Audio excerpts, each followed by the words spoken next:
Hi everyone, my name is Jesse. This is the Auditorium. I react to video game music for the first time as a musician myself. And today is Return of Outer Wilds. It's been a little while. And the only thing I know about this game is that people insist that I should play it someday and look up nothing. Just play it.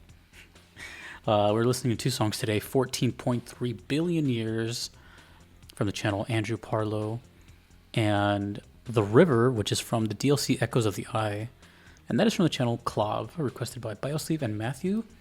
Let's get into it. I don't really remember the soundtrack too much. I want to say that there was an ambient and acoustic sound, but I don't remember. 14.3 billion years. Let's go. I feel like we have to bask in this music. Oh, apparently it was composed by Andrew Parlow as well.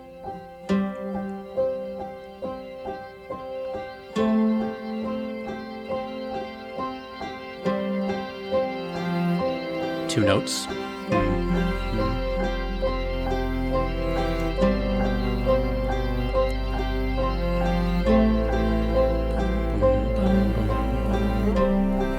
Sounds very simple.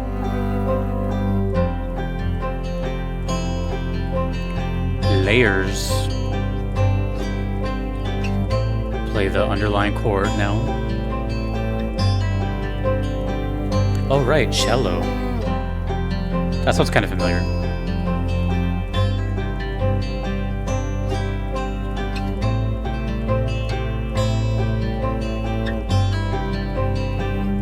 It's kind of giving me a very specific feeling of like time warp. And that's a combination of the song title and the bouncing back of the two notes. It sounds like a... what's the word? Not a flashback, but like a... montage? Montage. Yeah, like life flashing before your eyes kind of thing. Very memory feeling. I guess Outer Wilds has a heavy emphasis on folk music.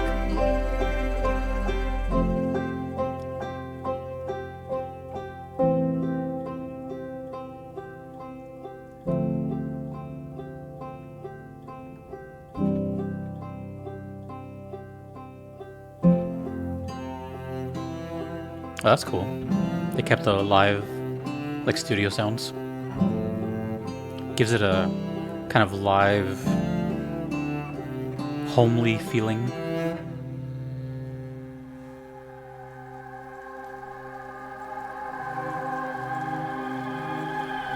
Oh.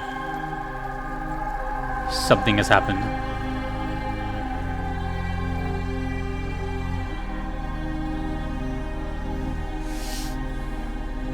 Ooh, mood has been changed.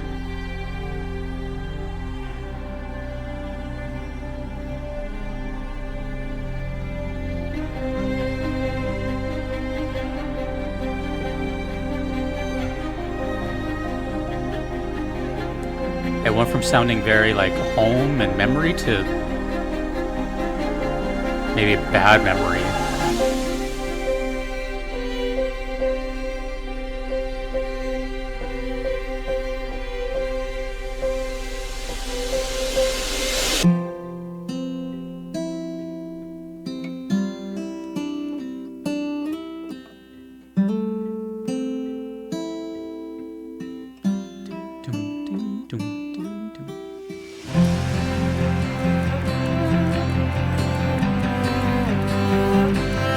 The acoustic sounds cool.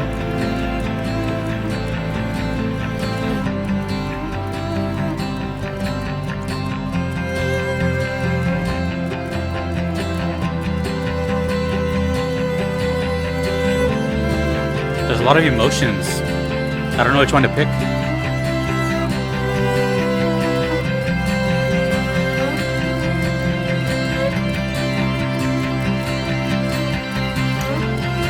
Three notes now.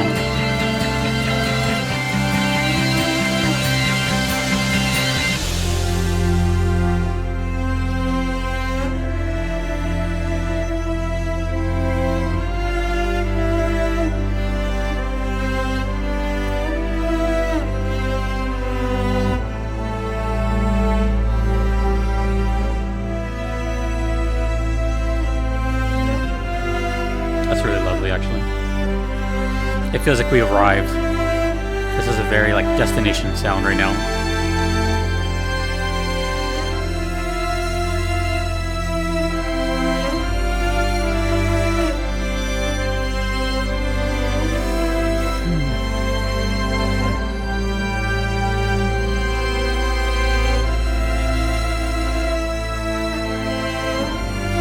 Trying to see if this image gives me any inspiration.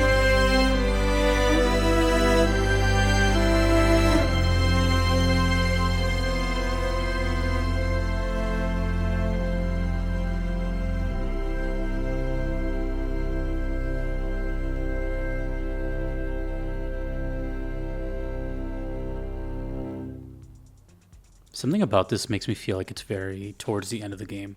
There's like an emotional wrap up here. Something I just noticed in the logo. I have noticed before that it has like a mixture of like nature and space, which is what the kind of title is referring to. But I never noticed that the outer part is all futuristic and space looking, and the wilds part is strictly nature. That's kind of cool. That put a lot of different feelings in my head, and it was kind of conflicting me constantly of like pain, a little bit of like joy, wrap up, you know. But I think overwhelmingly I kept getting like time warp, and there was a couple reasons why. The song name, 14.3 billion years, sounds like we just went through like a whole, you know, study of life kind of thing. But also the warping sound in the song was like those big volume swells. I'll tell you exactly what came to mind, and I don't know if there's YouTubers that still do this, but do you guys remember that kind of style of video that was popular for a while, where people like took pictures of themselves every day for like a year or 10 years, and you can just see them like, you know what I mean? That's what that music reminded me of, like a time lapse. Is that what the word? Did I say that earlier? No, I said montage. But yeah, time lapse, montage, like some kind of those three words: memory, time lapse, and montage. Just it felt very like we went through a journey. And the song, although it is vague to me because I haven't played it, it does sound a little bit towards the end. But I really don't know why. It just kind of does. And I only have the title to go off of, 14.3 billion years, which, if I had to guess, this plays. Maybe this is describing the game. Maybe that's when this game takes place, 14.3 billion years from now. This game is set in the future. Mind you, I'm kind of just saying rhetorical things because everyone in the comments has been very adamant of like, hey, one, play Outer Wilds, and two, don't look up anything. You know, and even people that, because you know, sometimes people like spoil things without even trying. They just kind of say things like they just assume that I'm asking questions that want to be answered. But when it comes to Outer Wilds, I noticed that, and same with Undertale, people just don't answer me, which is great. I keep hearing that too. Kind of the same thing I heard with Nier Automata. They're like, just look up nothing and enjoy it. And it's one of the weirdest, not weirdest, it's one of the greatest experiences I've had. Which honestly is catching my attention because it really draws a curiosity. You know, if so many people keep saying it, eventually you're like, you know, am I missing out? FOMO, that kind of thing. Interesting though. I want to say that this song was pretty much based off of the repetition of those two notes, that interval, boom, ba, boom, ba, boom, ba. It kind of seems to me like maybe this was one of those incidental songs that just got made on the fly, where, you know, maybe the composer was just like hitting two strings and just kind of thinking about life or something, or not even thinking at all, just doom, doom, doom, doom, and then like brain kind of turns on, like, wait a minute, doom, doom, let me record that, doom, doom, doom, and then like, dum, and then just kind of layer on top of that, and then it kind of goes from there, because the whole song did have a bit of a drony aspect to it. It's just kind of floating there. So I'm always curious how these songs get made, because it's simple, but it's probably very complex in how it was made. The first time I ever heard of that happening, by the way, and well, I've experienced it myself. Any musician, I think, has gone through that at some point. You're just kind of noodling around and you're like, oh, something's there, you know. But the first time I ever heard of that happening was Nothing Else Matters from Metallica, which is arguably one of their biggest songs ever made. It's probably their most played song. I don't know, but everyone knows that song.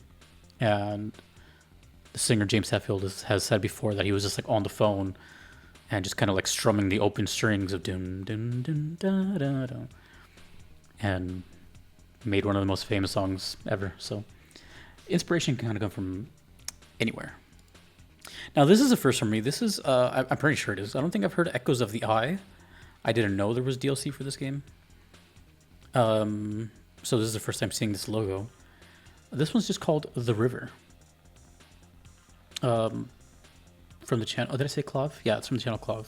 Let's go into it. The River.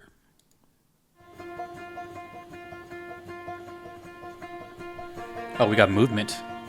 Things are moving. Oh, right. I remember what this game reminded me of. I think I said it last time. It reminds me of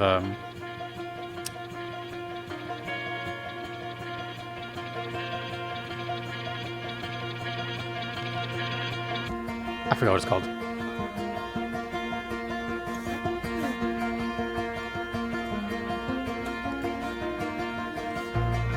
I love how there's so many acoustic instruments.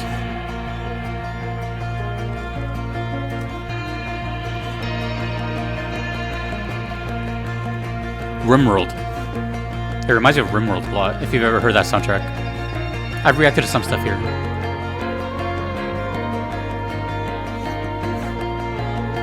I think if you like arpeggios, you'd really like the Outer Wilds soundtrack and RimWorld.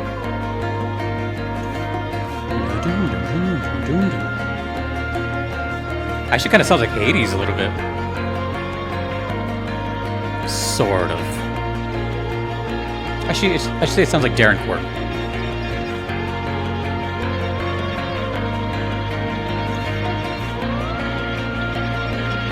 I'm gonna get really metaphorical with this one. These notes do have a little bit of a flow to them, like a river. So I would have to assume there's definitely a river present while the song plays. And the current of it is, you can see it, or be inside of it.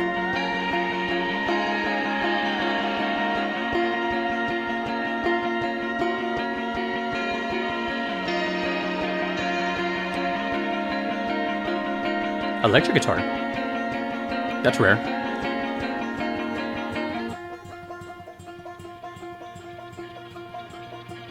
I don't know what that is. It's not a guitar. It sounded kind of like a banjo.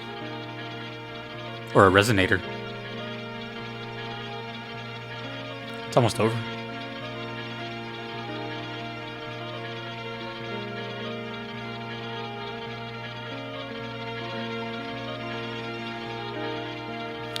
I just realized what this reminds me of an actual artist.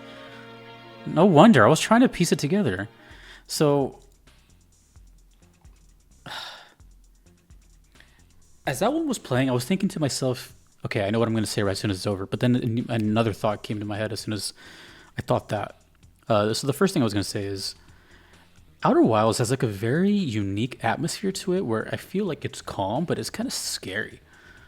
Like, yeah, it's calm in nature, but like the tonalities, the note choices, the interval choices are kind of like pushing the edge of like comfort and mystery, and it sounds a little daunting. A lot of it sounds dark and just something looming around the corner. It's I don't know, I can't imagine the game being super dark. I have no idea. But then when I started to think of that, I was like, wait a minute, this reminds me of an artist I've been listening to for years who kind of also is on that cusp of like relaxing music, but it's a little mysterious. Let me pull up the old Spotify. I mentioned them before, but Emancipator, solo artist who pretty much the way I can describe Emancipator is kind of like, like very chill beats with violin and some. It's really hard to explain. I can't play any of their music. But it just that's what it's reminding me of. Let me see. There's a couple of albums that like. I'll give you 3 songs from 3 different albums. Damn, I've been listening to this dude for a while.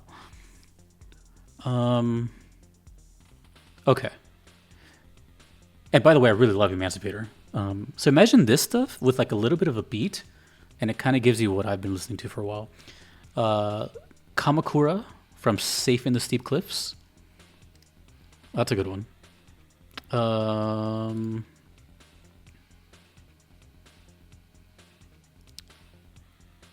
First Snow. First Snow from Soon It Will Be Cold Enough. And then one more. Oh, yeah, this one's really good. The Way from Dusk to Dawn. I love all 3 of those albums. I haven't heard all of them, but I've heard those 3 all the time. If you like another one, just for bonus, Valhalla is really good from Dusk to Dawn. Yeah, you'll kind of see what I mean. There's like this kind of, like, I don't know how to feel, right? It's like this, I feel like I shouldn't be comforted by that, even though it's acoustic and all that. It has this kind of tension in the air. You know, the instrument choices are calm, but the musicality isn't. And I don't know, it kind of, you know what? Now that I just said that, it kind of may have clicked in my head as to maybe that's what's happening in the game, because when I think wilds, I think nature, I think of that kind of calm essence. And then, actually, I think of that with more of space, now that I think about it. And then the wilds part could be that other side to it. I don't know, dude. Like, I get really metaphorical when it comes to Outer Wilds because it's good. It's just strange. And it reminds me of RimWorld quite a bit, which I'm pretty sure I've said before because they remind me of each other. And I think RimWorld also has to do with space, although I don't think nature. Well, that's all I got. Maybe one day I'll put this in my backlog. I think it's a short game. If it is, I'll consider it. I've been trying to add more short games into my backlog because I've been playing so many RPGs, and those are not short at all. So, yeah. Try not to spoil because apparently this game is just incredible. You know, actually, I don't even know if it's incredible. I just know that it wants to be experienced again, and well, people want to see it blind. So maybe it isn't incredible. Maybe it's very weird, and people just want reactions out of it.